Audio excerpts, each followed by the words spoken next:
येत्या 26 नोव्हेंबरला युवा स्वाभिमानी संघटनेची अमरावतीत महत्त्वाची बैठक होणार असल्याची माहिती आमदार रवी राणा यांनी दिली। या बैठकीत युवा स्वाभिमान संघटनेची भूमिका आपण स्पष्ट करणार असल्याचं ते म्हणाले। तर आगामी निवडणुकांच्या अनुषंगाने ही बैठक महत्त्वाची मानली जात आहे। त्या ठिकाणी भाजपचे अध्यक्ष ते कसे निवडून आले पाहिजे त्या संदर्भात सुद्धा आमची त्या ठिकाणी चर्चा झाली।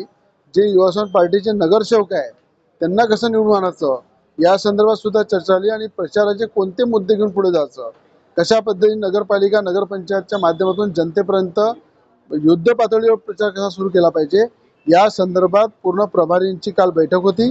प्रभारींचं प्रत्येकाचं मत आम्ही जाणून घेतलं।